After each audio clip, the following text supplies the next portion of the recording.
একটু আওয়াজ হচ্ছে। চলে এসেছি আমি আমার 5B'র ক্লাসে। আজকের যে নাটকটি পরিবেশন করবে আমার ছাত্রীরা সেটা হচ্ছে বোকা কুমিরের কথা।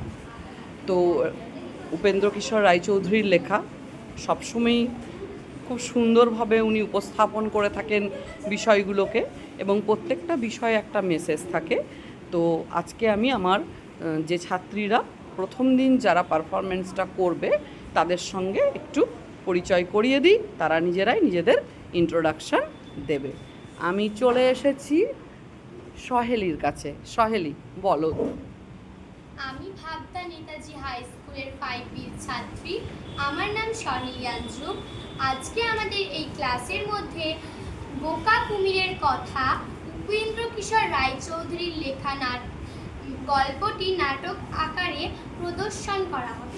বাহ, তুমি তাহলে কিসের অভিনয়টা করছো আজকে? আমি হচ্ছি শেয়াল এবং আমার সহপাঠী কুমির। আচ্ছা, সহপাঠীর নাম কি, নামটা বলে ফেলো। আমার নাম সৃজনী দাস। আচ্ছা, তুমি তোমার টিমের সঙ্গে একটু পরিচয় করিয়ে দাও আমাদের দর্শকদেরকে। ঠিক আছে, করো। এটা হচ্ছে আমাদের নাটকের আলোক টিম। নামগুলো বলো। আমার নাম চাঁদনি খাতুন। আমার নাম বিদিশা মণ্ডল। আমার নাম বিদিশা সামন্তী। আমার নাম সুজাতা হাজরা। আমার নাম সাবিনা খাতুন।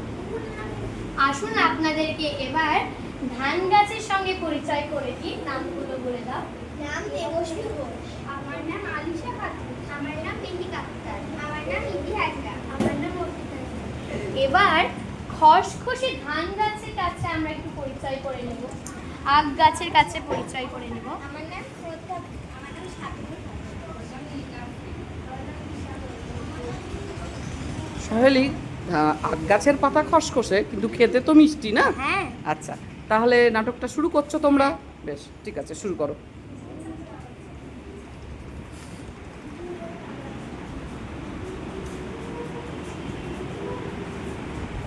কুমির ভাইয়া, ও কুমির ভাইয়া, বলছি তুমি এখন কি করছো? এইটা গরম কাল, আমি নদীতে স্নান করতে এসেছি। একটা ব্যবসা করবে? হ্যাঁ করব। কিসের ব্যবসা? তুমিই বলো। ঠিক আছে, আমরা আলু চাষই করব। ঠিক আছে, তুমি কোন দিকটা নেবে? আলু তো গাছের উপরে ফলে, এর জন্য আমি আলু প্রথম দিকটা নেব আর তুমি আগা নেব। ঠিক আছে, চলো তাহলে আমরা আলু চাষ করবো এবার।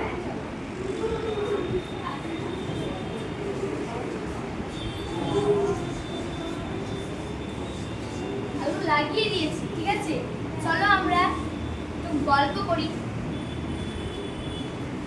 আলু চাষ হয়তো আমাদের হয়ে গেছে, সময় হয়েছে, চলো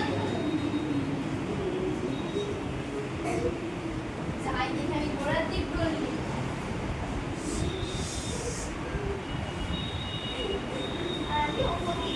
আর আমার 1050 টাকা। বাহ, আলুই তো এগুলো তো পাতা সবই তো পচে গেল। ওই ব্যাটা শেয়াল আমাকে ঠকিয়েছে। এবার আমি আর কোনো মতেই ঠকবো না। কুমির ভাইয়া, ও কুমির ভাইয়া, কি হলো গো শেয়াল ভাইয়া?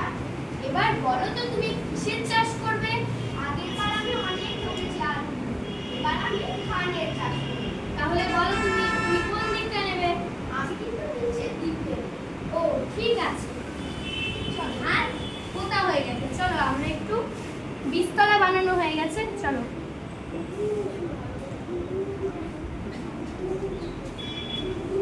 কি সুন্দর সবুজ গাছে হলুদ ধান গজিয়েছে।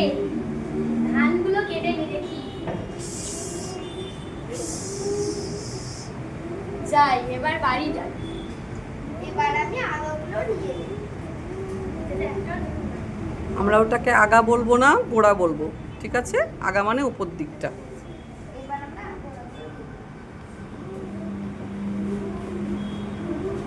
কি গোড়াগুলোতে তো একদম ধানই নেই, এবারও আমি ঠকে গেলাম। এর পরের বার আবার চাষ করব। কুমির ভাইয়া, ও কুমির ভাইয়া, কি হলো গো শেয়াল ভাইয়া? এবার চলো আমরা আখ চাষ করি। ঠিক আছে, তুমি কোন দিকটা নেবে? আমি আগার দিক নেব। বোকা কুমির। আফসোস হয়ে গেছে। যাও তুমি এবার আগের দিকটা কেটে নিয়ে এসো। হ্যাঁ।